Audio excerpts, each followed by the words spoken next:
Hey, what's going on, everybody? This one goes out to Jefferson 1997-0. Hope you enjoy. In the landscape of Brazilian automotive industry, AGRALE stands as a rare anomaly. Something really out of left field, like Sasquatch swimming in your swimming pool wearing a thong. The only major manufacturer of trucks, tractors, and engines that remains fueled by 100% Brazilian nationality. National capital. Born from the rescue mission in the mid-1960s, the company has spent 6 decades thriving in the specialized niche that global giants often overlook. To kick this off, we have to go back to 1965. Wild times indeed, when a young man, Francisco Stedley, a visionary entrepreneur hailing from Caxias del Sul, purchased a failing company called AGRALE. He had the foresight to move the production heart of this industry to Rio Grande do Sul. Francisco pivoted the focus of his company to small agricultural equipment. By 1968, AGRALE launched the T415, a micro tractor. It's more than meets the eye. It revolutionized the family farm. Here in Brazil, it was small, rugged, and had a single cylinder to it. The philosophy of mechanical simplicity over digital complexity became the brand's North Star. Simplicity is the name of the game, allowing AGRALE to dominate the small micro tractor sector. Nobody else was doing it. It was brilliant. And it's a lead it still has to this day. Throughout the 1970s and the 1980s, AGRALE faced the chronic instability of Brazilian economics by refusing to stay in one lane. They were thinking outside the box. Always have to have multiple forms of income. That's what my poppy always told me. When tractor sales dip, they look to the road. In 1982, AGRALE launched the TX1001, created a new category of compact tractors that could navigate tight urban alleys with the toughness of a heavy-duty rig. For over 20 years, AGRALE partnered with Italian Congiva MV Augusta, assembling legendary motorcycles like the Ducatis and Husqvarnas for the South American market. In the 1990s, AGRALE anticipated the boom in urban transit by developing dedicated microbus chassis.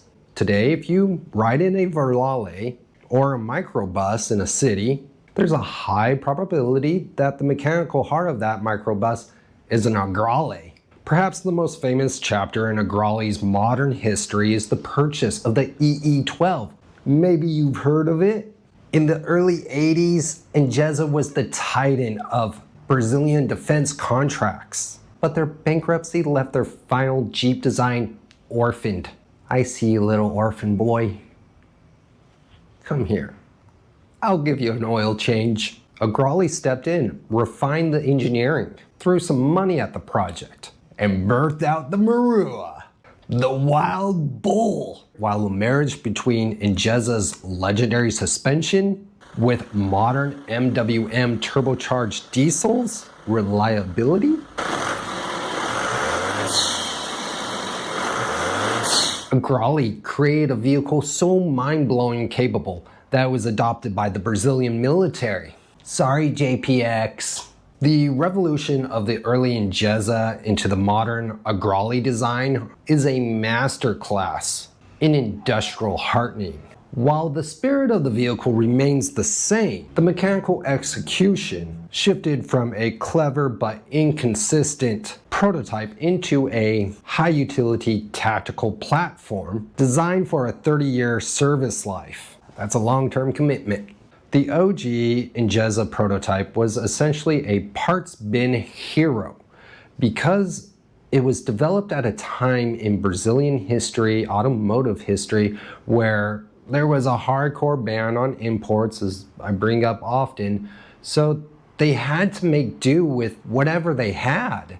Like, These poor engineers, straight out of engineering school, had this brilliant idea to create this Injeza. And they basically had to make do with like the Opala 151 motor, the same 2.5 gasoline engine in the Opala.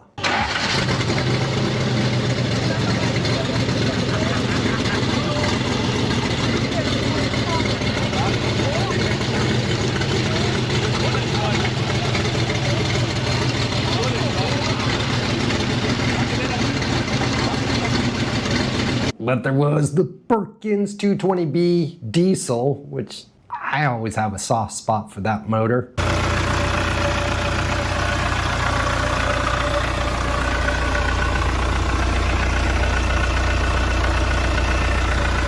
While these motors were serviceable, they lacked the sustained torque that such a big vehicle needed. It just wouldn't cut it for modern military theater. It was no good up on the stage. When AGRALE took over, they standardized the line with the MWM 2.8 liter turbo diesel Sprint.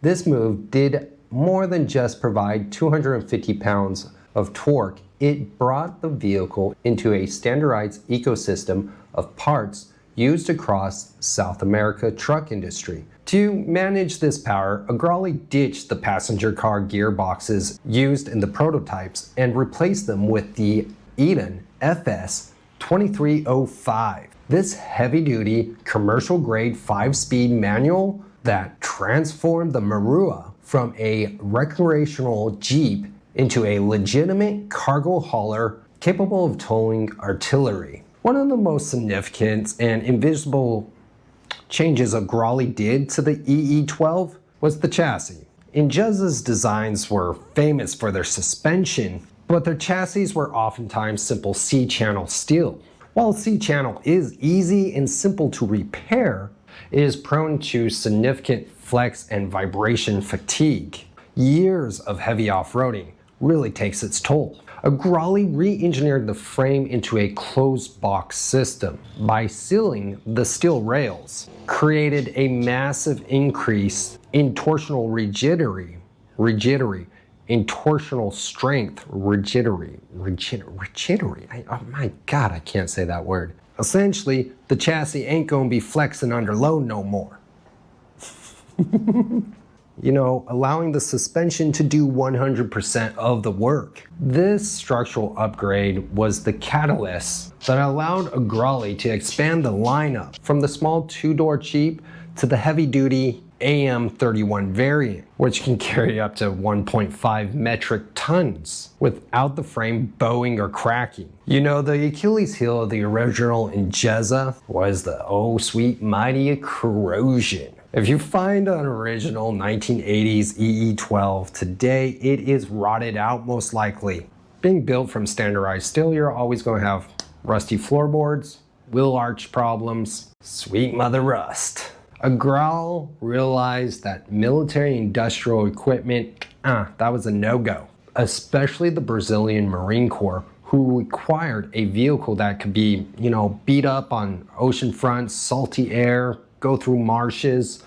They needed something that just wouldn't immediately rot. Consequently, the Marrua was completely galvanized, body and frame. This process with modern industrial stamping eliminated the hand-built inconsistencies that the EE12s originally had. The Marrua is an amazing, well-oiled beast with the potential to last decades if maintained. The legendary boomerang suspension was preserved, but its tuning was completely upgraded. The Injeza prototypes were often described as bouncy because people didn't dial in their spring rate matched to the heavy diesel engines that owners typically swapped into them. AGRALE recalibrated all the coil spring rates. Heavy-duty telescopic absorbers, like some major heavy-duty equipment, and they also widened the track slightly. This minor change in width had a major impact on the vehicle. increasing the safety and the side slope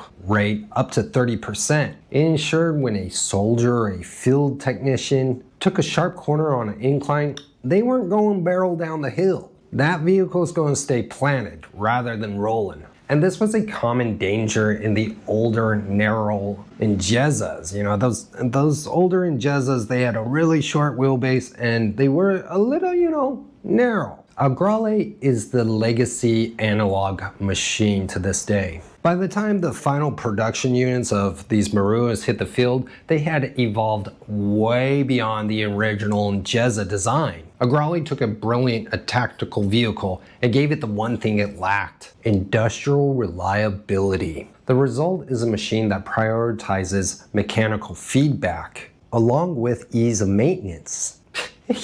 Not getting much better than that, buddy. Ensuring in the middle of a remote field or a combat zone, the vehicle remains an asset rather than a liability. Today, AGRALE remains a symbol of industrial independence. From their primary plant in Caxias del Sul to their operations in Argentina, they continue to introduce analog machines for a digital world. They're like me, a dinosaur. Prioritizing ease of maintenance and mechanical feedback.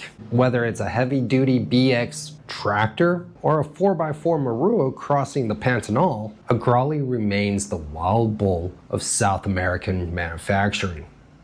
What a cool story. I really want to thank you guys for stopping by and sticking to the end with me. Jefferson, I hope you liked this video. Stay tuned for the next. I got a little something special for the next video. And to everybody else, if you like this, let me know what you want to see. Come subscribe, be a part of this. We'd really love to have you here. We're growing this channel and it's only going to get better. Remember the promise I made to all of you. At some point, I'm going to get some rotted little Barata SB2, something just completely destroyed, and we're going to rebuild it together. We're going to make magic. But like I always say, until next time, até a próxima. Ciao, ciao.